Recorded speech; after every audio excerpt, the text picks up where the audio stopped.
He dug a hole in his field, and everyone around him called him crazy. No one understood why the farmer was wasting his energy on land that was already producing crops. But then a storm came, the strongest in decades.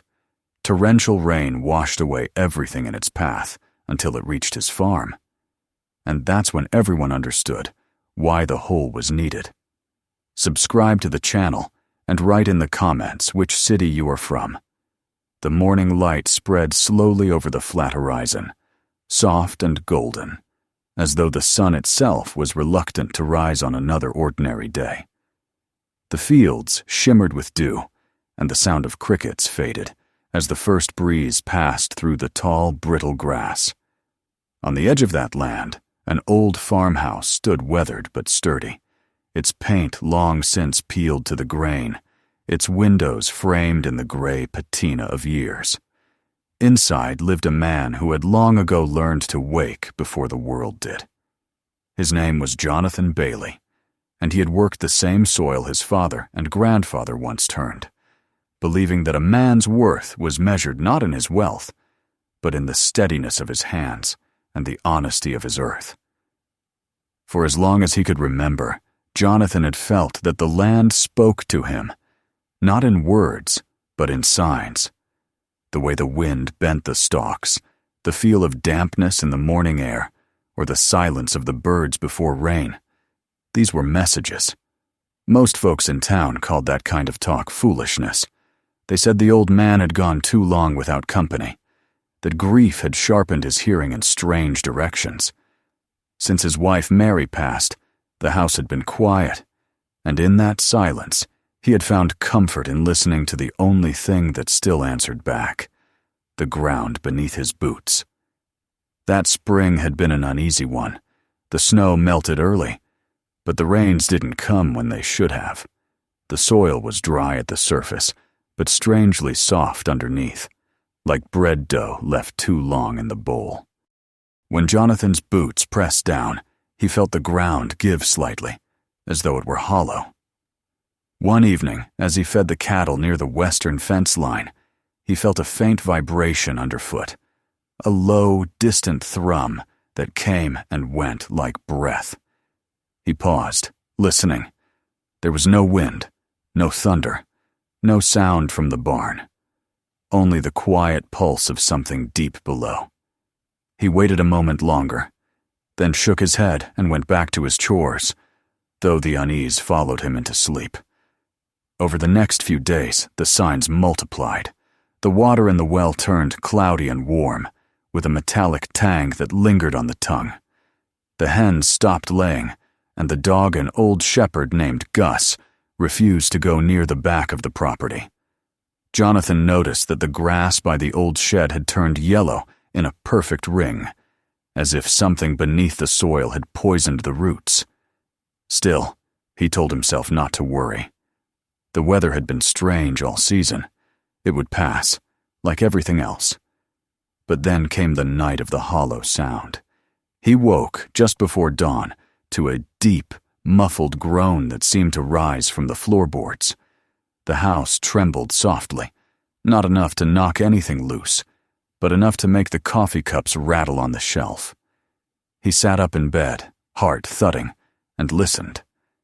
The sound faded, leaving only the whisper of wind against the eaves. When the morning came, he went straight outside and walked the perimeter of the house. Near the rear fence, by the slope that dipped toward the southern field, he found a small depression in the ground, no bigger than a wagon wheel, but freshly sunk. The soil around it was damp and dark.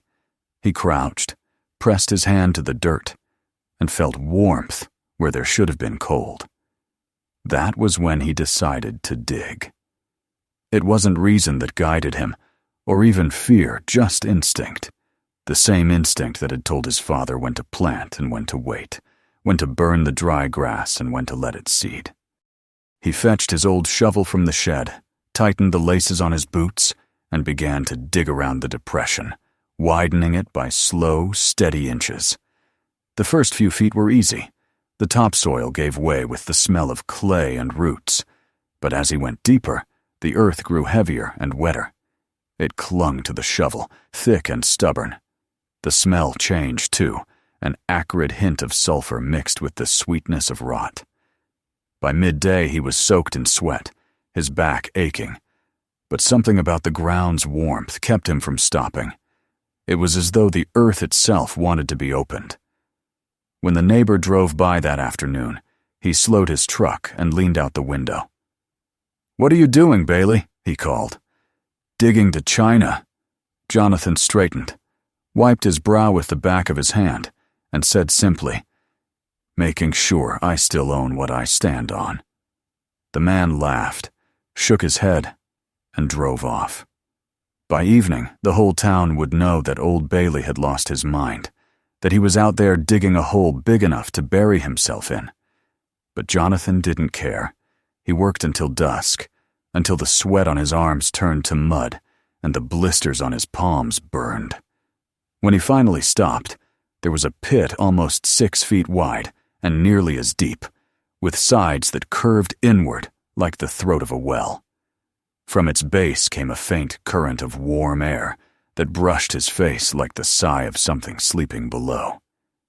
That night, after washing the dirt from his hands, he sat on the porch with Gus at his feet and watched the sun drop behind the hills.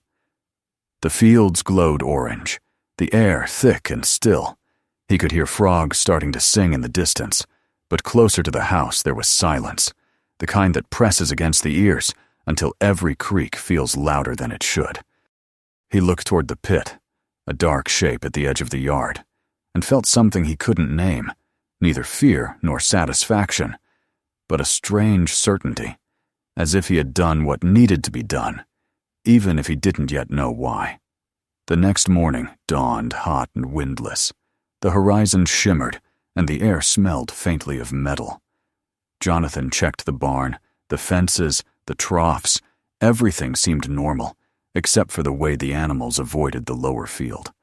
He went to the pit and saw that the soil around its rim had cracked during the night, thin fissures radiating outward like veins.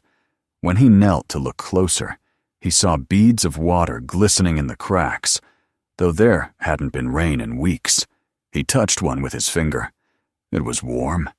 He frowned and leaned back on his heels, listening again to that deep, intermittent hum. It came and went, as if the land itself were breathing. He thought of his father again, how the old man used to kneel in the dirt and press his ear to the ground, to hear the worms working, as he used to joke. But this was no joke. There was a rhythm to it, faint but real, like a heartbeat. Jonathan stood slowly, feeling the weight of the air around him. Somewhere deep down, something was moving. Something alive, or at least not dead. By afternoon, the sky began to change. A thin veil of cloud spread from the west, darkening by slow degrees. The wind picked up, carrying the smell of distant rain. He worked quietly, shoring up the pit's edges with old planks and stones, making sure it wouldn't collapse. Each time he drove a board into place, the wood came up damp, slick with condensation. The warmth beneath the soil seemed to be rising, a faint mist curling at the bottom of the hole. He wondered if it was dangerous, if he should stop. But the thought passed quickly. If the land wanted to speak, he would listen to it to the end. As dusk settled, a red light spread across the sky, staining the clouds the color of rust. The wind carried a low moan across the fields, bending the grass in uneven waves. The animals were restless. The dog barked once, twice, then fell silent, ears flat. Jonathan stood by the pit, gripping the handle of his shovel like a staff. The ground trembled faintly beneath his boots. A whisper ran through the tall grass, and for an instant, he thought he saw the surface of the soil shift, as if exhaling. He took a step back, his breath shallow, his heart thudding in rhythm with the earth's pulse. The first drop of rain landed on his cheek, warm and heavy. Then another. The wind rose sharply, whipping the loose dirt into his face. He looked toward the house. Its windows glowed dimly through the gathering dark, and then back at the pit, now slick and glistening in the storm's first light. He felt a strange calm, as though everything had been leading to this moment. Whatever was coming, he was ready to face it. He had done what his hands told him to do. He had opened the ground, given it breath, and now it was about to answer. When the storm finally broke, it came all at once. A roar of thunder shook the hills, and the rain fell in sheets so dense that the horizon vanished. The house groaned under the wind's weight. Jonathan stood for a moment on the porch, watching the rain lash the fields, the pit already filling with water. He could see rivulets forming, carving paths through the soil, all converging toward that single hollow in the earth. The water didn't pool or overflow. It vanished, drawn downward into unseen depths. He turned his face to the storm, eyes narrowed against the rain, and whispered a prayer without words. The land had always taken care of him. Now it was his turn to trust it. Inside, the walls creaked, and the windows rattled, but the house held firm. The sound of the storm became a steady rhythm, like the beating of a drum.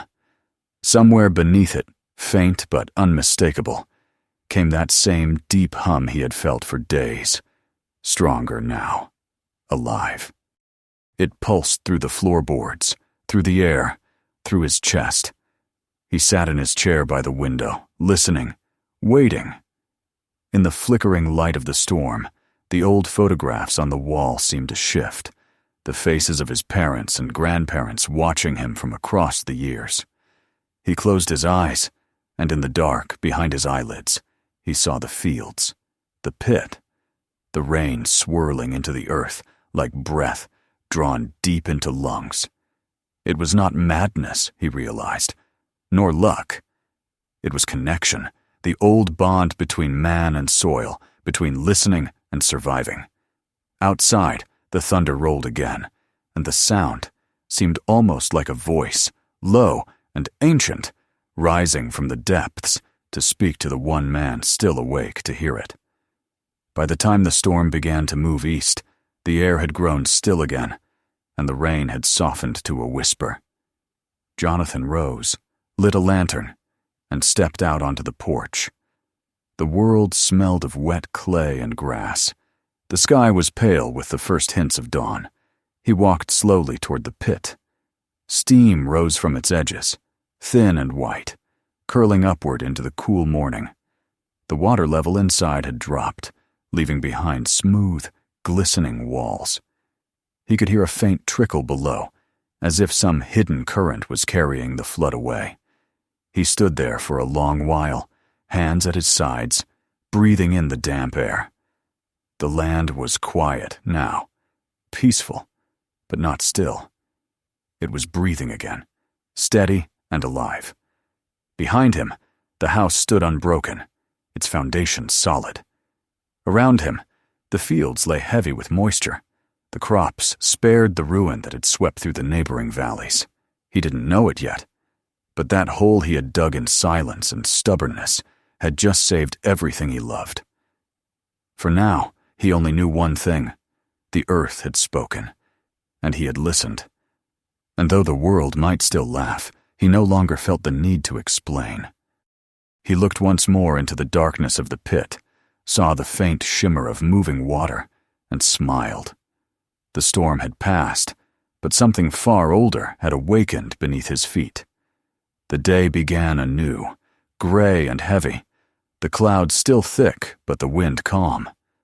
Jonathan returned to his porch, set down his shovel, and poured himself a cup of coffee with hands that trembled only slightly.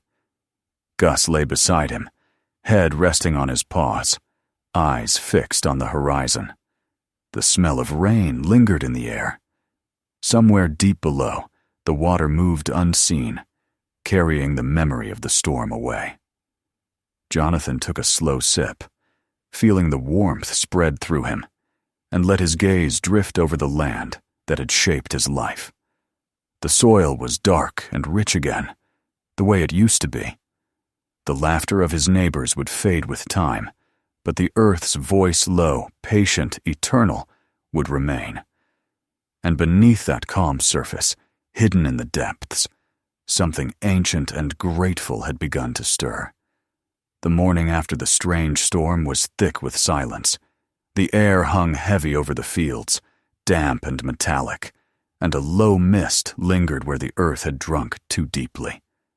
Jonathan Bailey awoke before the sun, as he always did, but the usual rhythm of his chores felt slower that day. The old house creaked softly, the boards swollen from the rain, and every movement of his boots across the floor seemed louder than it should.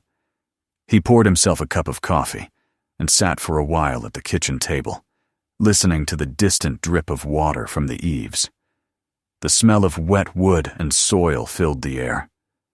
Outside, the world was colorless, the sky pale gray, the fields darker still, their edges blurred by fog. The pit he had dug behind the barn was no longer just a hole in the ground. It had become something else, something alive. When he stepped outside, the damp air touched his face like breath. He walked to the edge of the yard and looked toward the pit.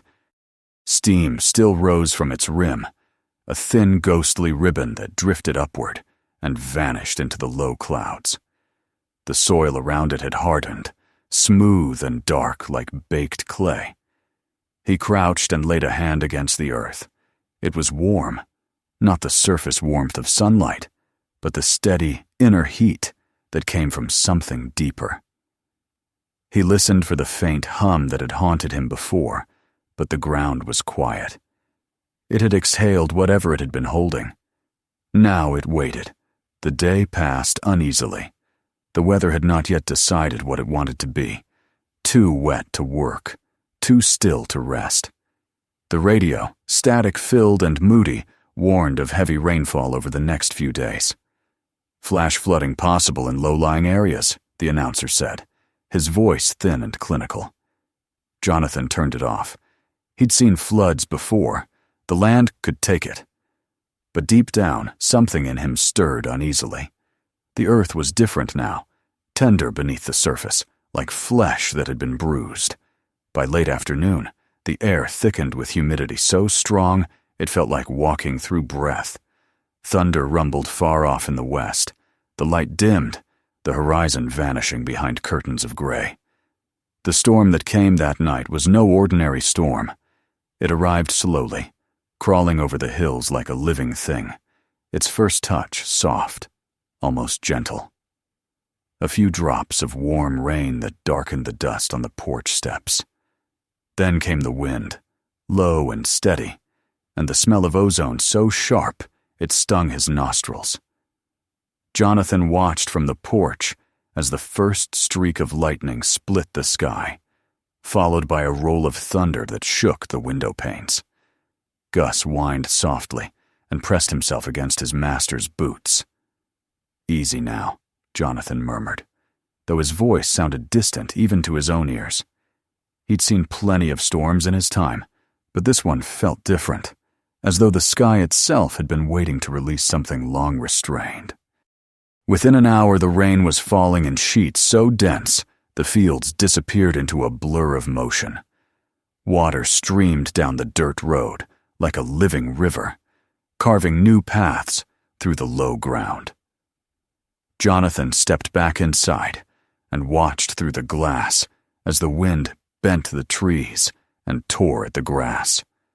The sound was deafening, the hiss of rain, the howl of the wind, the crack of branches snapping in the distance.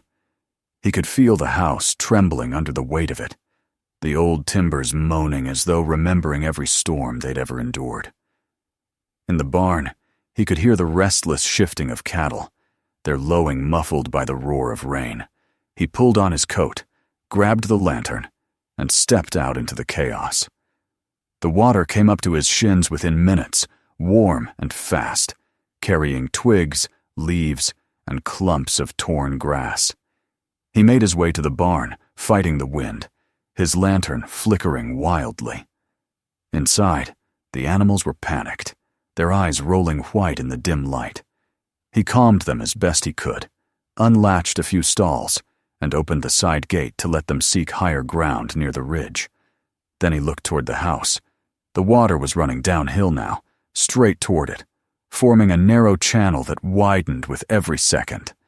He moved quickly, digging small trenches with the shovel he had left, leaning against the fence. But it was hopeless. The current was too strong. He was about to retreat when he noticed something. The water that reached the yard didn't pool or spread. It vanished. He turned his lantern toward the pit. Even in the darkness, he could see the movement, the flow of rainwater surging across the yard, funneling toward that single point. The pit gurgled and hissed like a living mouth, swallowing the storm. The water didn't overflow or stagnate. It simply disappeared into the earth, swallowed whole. For a moment, Jonathan froze, unsure if he was witnessing salvation or destruction. The sound of rushing water was loud, deeper than any wind. He took a cautious step closer. The rim of the pit trembled, its edges slick with mud, but it held. He shone the light downward and saw the surface of the water swirling far below, vanishing into darkness. He felt the ground beneath him vibrate with quiet power, as if the earth had opened a vein to drain the flood. It should have terrified him, but it didn't. Instead, he felt an overwhelming sense of calm. The land was doing what it had to do. It was alive, protecting itself, and him along with it. By midnight, the storm reached its peak. The wind screamed across the valley, and rain lashed against the walls like thrown gravel. The power went out, plunging the farmhouse into darkness. Jonathan sat by the window, the lantern beside him, and watched the storm rage across his land. The fields beyond his yard had become a lake, dark and endless, reflecting flashes of lightning like veins of silver. The neighboring properties were invisible, swallowed by water and fog. He thought of the people who had laughed when he started digging. Good men and women who would now be praying their roofs held. He felt no spite, only a deep, weary gratitude that his instinct, his so-called madness, had led him here. The sound of the pit filled the silence between thunderclaps, a deep, steady rush, like breath drawn through the lungs of the earth. Sometime before dawn, the wind began to die. The rain softened, thinning to a drizzle. Jonathan stepped out into the yard again, the lantern light trembling in his hand. The world was unrecognizable. Water stretched in every direction, reflecting the gray sky like molten glass. The air smelled of mud and ozone. He could see the outlines of his fences under the surface, posts jutting like broken bones. But around the house, the ground was bare. Not a puddle remained. The water that should have drowned his home had vanished into the pit, leaving the soil dark and firm beneath his feet. He walked to its edge and looked down. It was no longer just a hole. It was a channel, a path into the deep places of the world. Steam rose from its center, faint and constant, and somewhere far below, water still flowed. He knelt and placed a hand on the rim.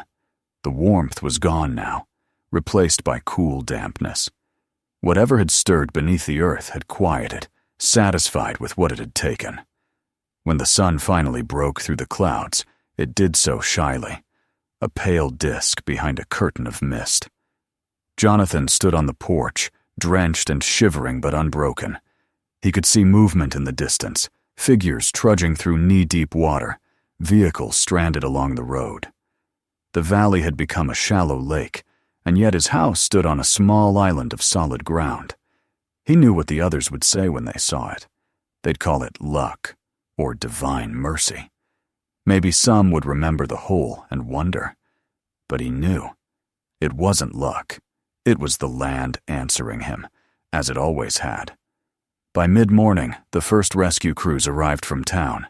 They came in trucks fitted with tall wheels and bright flashing lights, their tires sending waves across the flooded road. When they reached the Bailey farm, they slowed, staring in disbelief at the dry yard and the old man standing on his porch with his shovel in hand. One of the younger men climbed out and called to him. "You all right, sir? You need to be evacuated?" Jonathan shook his head. "I'm fine," he said. "The land took care of me." The man looked at the yard, the empty pit, the untouched house, and frowned. "How'd you keep it from flooding?" Jonathan smiled faintly. "I listened," he said, and that was all. They didn't understand, but they didn't argue. They had work to do elsewhere, and he let them go. That night, the rain returned briefly, a soft, hesitant drizzle that lasted an hour before stopping. The air was cooler now, and the stars began to show through the thinning clouds. Jonathan walked the perimeter of his property with a lantern, checking for damage. The fences were down in places, and the lower fields were slick with mud. But the house stood strong, the barn dry, the animals safe. He paused by the pit one last time before bed. It was quiet, the surface dark and still. The smell of sulfur that had once clung to it was gone, replaced by the clean scent of rain. He leaned on his shovel and whispered into the silence, "Thank you." The words felt small, but the earth seemed to hear them. The night air shifted, carrying a soft breath of wind that rippled the puddles near his boots. He smiled and turned back toward the house, his shadow long under the lantern's glow. Over the next few days, the floodwaters began to recede. The valley drained slowly, leaving behind flattened grass and silt. The radio was full of stories: bridges washed out, livestock lost, homes destroyed. Neighbors who had mocked him now called from temporary shelters, their voices thin with exhaustion. He listened quietly, offered what help he could, but he didn't mention the pit. Some things didn't need explaining. What mattered was that he had listened when no one else had. The storm had proven him right, though it had nearly broken the land in doing so. On the 5th day, the sun finally came out bright and full. Jonathan walked to the far end of his property, surveying the damage. The soil was heavy but fertile, rich with new minerals brought up by the flood. He could already see green shoots pushing through the muck. The earth was healing. As he passed the pit, he noticed that the walls had dried, their surfaces streaked with new colors: iron red, clay brown, and the pale glint of quartz. It looked less like a wound now, and more like a scar, the kind that reminds a man of both pain and survival. He thought of filling it, covering it over with soil, pretending it had never been there. But as he stood looking into its depths, he realized that would be wrong. The pit wasn't just an accident. It was proof of connection, of understanding between man and land. It had saved him. It deserved to remain. By evening, the first visitors arrived. A few of the neighbors trudged up the muddy road, their boots caked with clay, their faces tired. They wanted to see for themselves how his farm had survived untouched. They shook their heads in disbelief, muttering about miracles and luck. "You always were a stubborn one, Bailey," one said, half admiring, half mocking. "Guess it paid off." Jonathan only nodded. When they saw the pit, they fell silent. The youngest of them, a boy barely 20, asked, "Why'd you dig it in the first place?" Jonathan looked out across the wet fields, where the sun now dipped low, casting gold on the water's surface. "Because the ground told me to," he said simply. They didn't laugh this time. They just stood there, listening to the quiet murmur of the draining water, until one by one they turned and left. That night, the farm was still. No wind, no thunder, no sound of running water. Jonathan sat by the window and looked out across his land. The moon rose slowly, pale and perfect, lighting the wet earth in silver. The pit gleamed faintly, a dark circle in the moonlight. He could see it from where he sat, a reminder of what had passed and what might yet come. The laughter of his neighbors, the long days of digging, The fear of the storm, all of it had led to this moment of calm. The land was breathing again, slow and steady. He felt it beneath the floorboards, beneath his heartbeat. A rhythm older than time, patient and unbroken. As he drifted toward sleep, he thought of Mary, and how she used to say the land takes care of those who care for it. She had been right. The earth, when listened to, had its own wisdom. He had followed that voice and found salvation not just for himself, but perhaps for others too. Outside, the faintest breeze stirred the trees, carrying the scent of wet grass through the open window. The farm was quiet, the kind of quiet that comes after great noise, when everything broken begins to mend.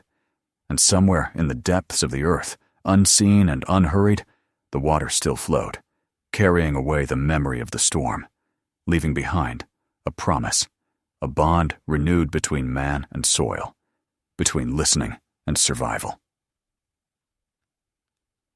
The morning after the water finally drained from the valley, sunlight poured across the land, as if the world itself were trying to dry the memory of what had happened.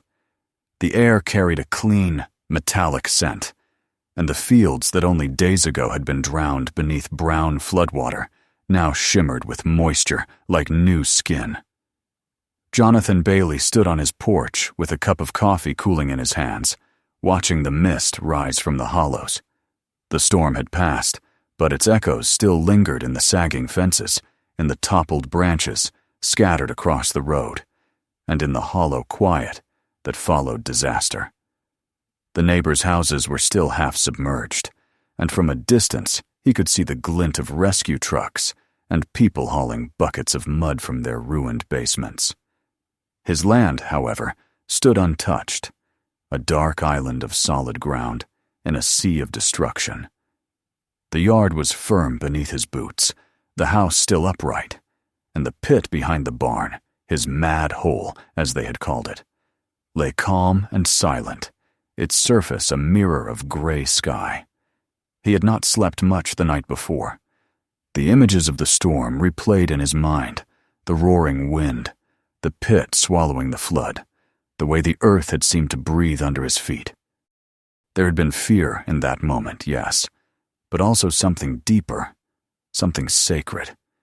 He could not shake the feeling that what had happened wasn't chance. The hole he'd dug had become a passageway, not just for the water, but for something older and wiser than any man. When the earth had opened, it had spoken, and he had listened. By mid-morning, the first visitors arrived. A group of neighbors trudged up the muddy road, their faces drawn and weary. Some had lost livestock. Others had spent the night bailing water from their homes. They stopped at his gate, astonished to see the dry yard and the house standing untouched. "You got lucky, Bailey," one of them said, shaking his head in disbelief. "The whole valley's gone under. But your place is bone dry." Jonathan didn't answer right away. He looked past them, toward the horizon, where the floodwaters glimmered under the sun. "It wasn't luck," he said quietly. "The ground took care of itself." The men exchanged glances. "You and that hole," another muttered. "Maybe there's something to your madness after all." They laughed softly, but without mockery this time, and one by one they drifted away, leaving Jonathan alone again with his thoughts. Later that afternoon, a convoy of government trucks appeared. Scientists, engineers, men in crisp uniforms, and women with clipboards fanned out across his property, setting up instruments and cameras. They spoke in low voices, measured and precise, asking questions he barely understood. "When did you begin excavating?" "Did you notice unusual gas emissions before the event?" "How deep was the fissure prior to flooding?" Jonathan answered as best he could, though most of his responses were met with puzzled frowns or scribbled notes. Eventually, a gray-haired geologist in a rumpled jacket approached him directly. "Mr. Bailey," he said, "we believe your excavation opened a natural karst conduit, a collapsed limestone channel that once carried groundwater through this valley thousands of years ago. The floodwater simply followed the path of least resistance. You created a vent, a kind of relief valve for pressure that had been building for decades. Jonathan nodded slowly, though the man's words felt cold, stripped of wonder. So it wasn't a miracle then, he said. The geologist smiled faintly. In a way, it was. You did something no machine or survey could have done. You listened to the land. Most people don't. That night, after the scientists had gone, Jonathan sat on the porch with Gus curled at his feet and watched the stars return to the sky. The night air was still, the soil still damp, but no longer bleeding water. From the barn came the soft rustle of the animals settling down, a sound that always comforted him. He thought of his father and grandfather men who had worked this same soil with the same calloused hands. They hadn't had science or technology, but they'd known the land the way one knows an old friend. They would have understood what had happened, even if they couldn't name it. Jonathan took a deep breath, feeling the clean air fill his lungs, and whispered into the darkness, "I heard you." The wind shifted gently through the grass, almost like an answer. In the following weeks, word of his survival spread beyond the county. Journalists arrived, their vans leaving deep ruts in the muddy road. They took pictures of the house, the pit, and the old farmer standing in front of it, shovel in hand. Headlines began to appear in the local paper. "Man's mysterious pit saves farm from record flood." They called him the farmer who listened to the ground. Some wanted to make him a symbol of resilience, others of luck. One reporter from a big city asked him if he believed God had spoken to him through the earth. He only smiled and said, "Maybe he never stopped speaking. We just stopped listening." But not everyone came with curiosity. Some came with suspicion. A man in a dark suit arrived one morning, representing an environmental agency. He asked to see the pit, took samples of the soil, and warned Jonathan that it might need to be filled for safety reasons. "If that conduit collapses again," the man said, "it could open a sinkhole under your house." Jonathan listened politely, then replied, "If the land wants to take the house, it will. Filling it won't stop that." The official looked at him, unsure whether to argue or take notes. In the end, he did neither. He left quietly, leaving behind a card Jonathan would never use. The months passed, and the valley began to heal. The floodwaters receded, revealing flattened crops and tangled fences. But life returned. Grass grew, roads were cleared, and laughter returned to the town, though quieter than before. Jonathan's farm became a kind of landmark. Travelers stopped along the road to look at the famous pit. Some threw coins into it for luck, as though it were a wishing well. He didn't mind. The land had taken worse. In time, he built a low wooden fence around the edge to keep animals from falling in, and planted willows nearby to hold the soil. Their roots drank from the hidden water below, their leaves shimmering green even in drought. The pit was no longer a wound. It was a living thing, part of the farm's rhythm. When spring came, the earth seemed richer than ever. Crops grew taller, thicker, and the fields that had once been gray with silt now gleamed dark and fertile. The well water cleared again, cool and sweet. Jonathan spent long days repairing what had been broken fences, irrigation lines, the barn roof that had lost half its shingles in the storm. At dusk, he would sit on the porch, watching the sun set behind the willows, the pit catching the last light like a mirror to the sky. Sometimes, he thought he could still hear the faint sound of water moving deep below, like a slow, steady heartbeat. One afternoon, a boy from the neighboring farm stopped by. He was about 12, curious and shy, and asked if he could see the hole that saved the farm. Jonathan smiled and led him to it. The boy peered over the fence, eyes wide. "It's not scary," he said. "It's kind of pretty." Jonathan nodded. "That's because it's not about fear. It's about respect. The earth doesn't hurt us unless we forget how to listen."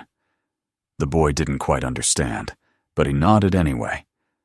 As they stood there, a gentle breeze rustled through the willows, scattering sunlight across the water at the bottom of the pit. By the end of summer, the pit had become part of daily life. Birds nested in the willows, and wildflowers grew along the fence line. Jonathan sometimes brought a chair there and sat quietly, reading or simply watching the light shift. He felt no need for company. The presence of the earth was enough. People still came to visit now and then. Students, officials, travelers, but fewer with each passing month. The world moved on, as it always did, but he remained. The farm was his world, and it was enough. A year after the flood, the county held a small ceremony in his honor. The mayor himself came, a short man with a tidy suit, and a speech full of practiced solemnity.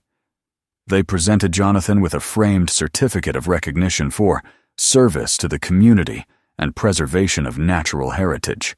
He accepted it politely, shaking hands and saying little. When it was his turn to speak, he stepped to the podium and looked out at the crowd. Neighbors, workers, officials, and a few strangers with cameras. The wind stirred lightly through the trees, carrying the scent of soil and rain. "There's not much to say," he began. "I didn't save anything. The land saved itself. I just got out of its way." There was a pause, then quiet applause, uncertain but sincere. Afterward, someone asked if he would sell a portion of his land to the county for study. He declined, smiling. "The land doesn't belong to me," he said. "I just borrow it for a while." That evening, when everyone had gone, he walked to the pit one last time before nightfall.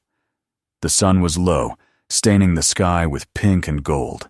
The willows swayed gently, their shadows long and soft. He knelt by the fence and touched the soil, now dry and warm. Beneath his palm, he felt the faintest vibration, like the slow heartbeat he had heard before. He closed his eyes, letting the sound move through him. It was steady, patient, and eternal. He realized then that the land was not just the place he lived. It was part of him, and he of it. The flood, the storm, the ridicule, even the loneliness, they had all been steps toward this understanding. When darkness fell, he returned to the porch. The stars emerged, clear and sharp, scattered across the sky like seeds.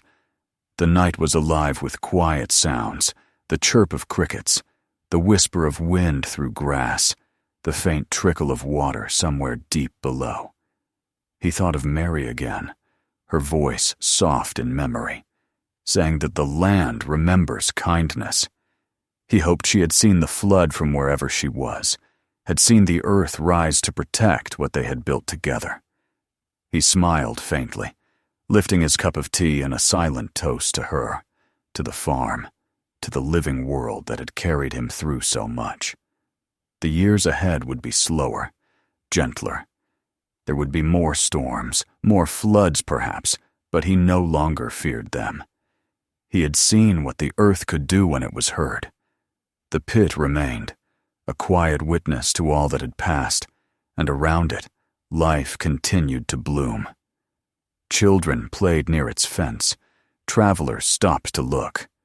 And Jonathan, older now, walked among his fields with calm steps, his shovel resting across his shoulder, his heart steady as the soil beneath him. In the stillness of one late evening, as twilight folded over the valley, he stood once more by the pit. The reflection of the sky shimmered on its surface, and for a moment he thought he saw movement below. A ripple, soft and knowing. He smiled, not in surprise but in understanding. The land had answered him once, and he knew it always would. As the first stars flickered overhead, the earth seemed to sigh, a deep, contented breath rising from its depths. Jonathan breathed with it, man and soil bound by the same rhythm. And when the night settled fully, the farm lay quiet again. The wind whispered through the willows, the moon traced silver across the fields, and the pit glimmered faintly in the dark, a reminder of the day when the earth itself had spoken, and of the man who had the patience to listen. If you enjoyed this story, make sure to subscribe and turn on the notifications so you don't miss the next one. Watch our other stories for more true-to-life moments like this, and share this video with someone who needs to hear it.